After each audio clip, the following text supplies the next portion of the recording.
This is a conversation, first and foremost, before we have with President Macron, we must have amongst ourselves as leaders in this continent.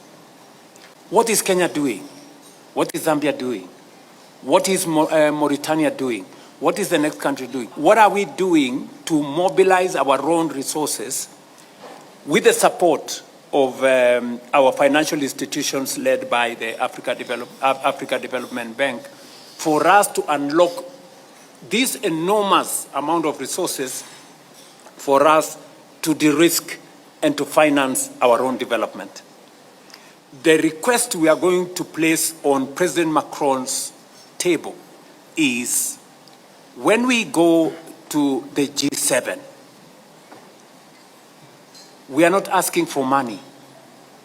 We are asking for the endorsement of the G7 for our architecture so that we can enhance the ratings of institutions like ATD so that they can help us reinsure, so that they can help us de-risk our pension funds, our insurance companies, so that that money sitting with them, $4 trillion, can be available for our own development.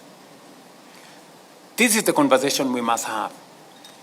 Currently, we are putting a lot of our money from central banks in foreign banks. We are not putting that money in Africa Development Bank. We are not putting in Afri-Exim. We are not putting in ATD. We are taking it elsewhere. And that money is helping drive the development of other places. How do we take our money, give to people, and then we go on our knees to beg them to help us? That is not intelligent at all. I don't want to say, so you guys, and allow me to say this with a lot of passion because I know we have an opportunity to do something about it. Africa Development Bank, Afri-Exim Bank, RTD, TDB, AFC, and all the other good people, including Shelter Afrique, you guys cannot afford to let us down. You are our institutions. What we need to do from a policy position, as I speak to President Mahama and all the colleagues who are sitting here, we must invest in these institutions. We must put our money in these institutions. There are nations that put their money in the World Bank and IMF. We must put our money in these institutions.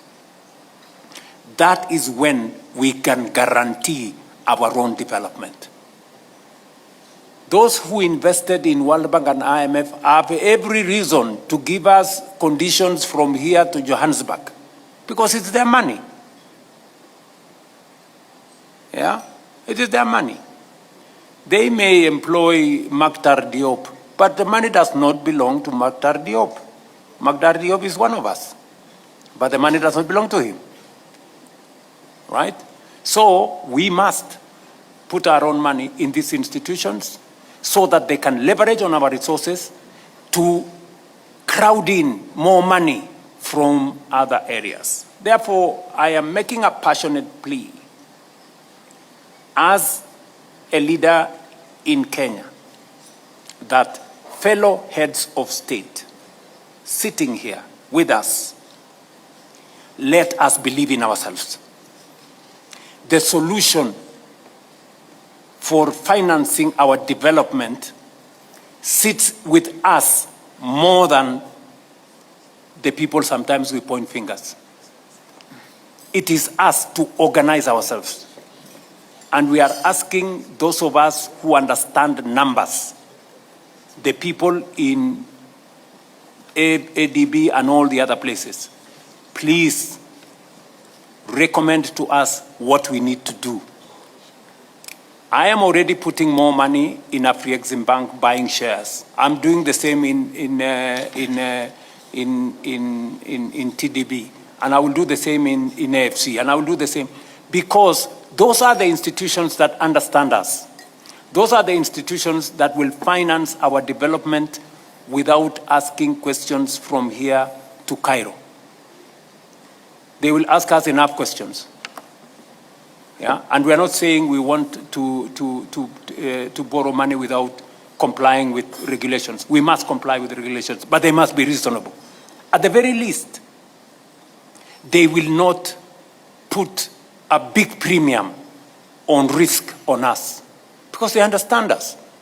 I go to Tadesse and he doesn't think Kenya is risky because he is right here with us. He knows, right?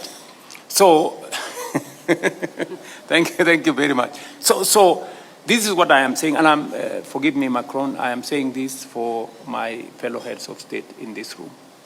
So what we will ask of you is to help us mobilize the G7 to endorse our institutions and our facilities, not necessarily with money, but with guarantees.